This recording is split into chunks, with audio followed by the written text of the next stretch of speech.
Hi everyone. তো যাদের বরের টোরের কাজ তারা তো জানোই যে দুদিন পা ঘরে পড়তে না পড়তে 3 দিনের দিন যাওয়ার টাইম হয়ে যায়। এই না হয় আজকের গল্প, তো কালকে রাতের গল্প চলো তোমাদের সাথে শেয়ার করি। বাজার থেকে তো চিকেন আনলে, তো চিকেনের কি খাবে? চিকেন কষা? চিকেন কষা খেতে খেতে আর ভালো লাগছে না, অন্যরকম কিছু তো চিকেনের রেসিপি বানাও তো।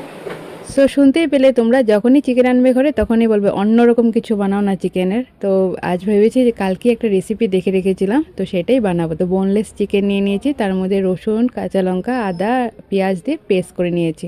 তো পেস্ট হয়ে যাওয়ার পর আমার ঘরে গোলমরিচ ছিল না, তাই চিলি ফ্লেক্স, একটু গরম মশলা, নুন, তেল দিয়ে ভালো করে মিক্সচার করে নিয়েছি। তারপর গোল গোল করে, আর তার যে মিক্সচারটা যে করেছি তার মধ্যে ময়দা, বেসন কিছুই না, জাস্ট নর্মাল যেটা দেখালাম সেটুকুই। তোমরা পুরো দেখো রেসিপিটা, সত্যি খুব টেস্টি। তোমরা যদি কেউ ট্রাই করো নি কোফতা কারি, ট্রাই করতে পারো, আমাদের তো খুব ভালো লেগেছে।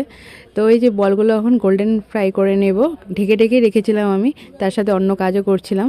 তো এখানে একটা মশলা বানিয়ে নেব, তার জন্য এই দেখতেই পাচ্ছ পেঁয়াজ, রসুন, আদা, এই দুটো কাজু দিয়ে পেস্ট করে নেব। আর এই যে এইটা যে মশলাটা মা অলরেডি বানাচ্ছিল, তাই সেটাও অ্যাড করে দিয়েছি। তো এখন বাস কড়াতে ঘি দিয়ে ওই মশলাটা যে পেস্ট করেছি সেটা দিয়ে দিয়েছি। তেল আর এক্সট্রা অ্যাড করিনি, যেটুকু ফ্রাই করার সময় ছিল কড়াতে তেল দেখেছো সেটুকুই। তো তারপর বলগুলো অ্যাড করে দিয়েছি, আর দইটা আগে দিতে ভুলে গেছিলাম, তাই লাস্টে দইটা অ্যাড করে দিয়েছি। এত হেভি!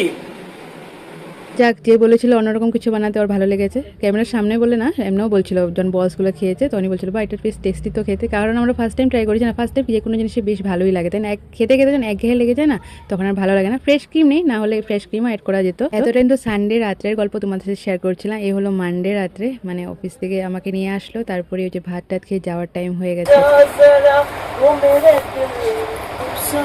আমি আসি।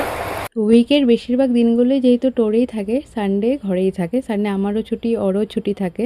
তো তাই চেষ্টা করি, মাও আমিও, যে ওর যেগুলো পছন্দ সেগুলোই বানানোর আর কি। বাইরের খাওয়া তো বাইরের খাওয়াই, যদিও বা ওদের এখন হ্যাবিট হয়ে গেছে বাইরে খেয়ে খেয়ে। তো চলো পরের ব্লগে গল্প হচ্ছে।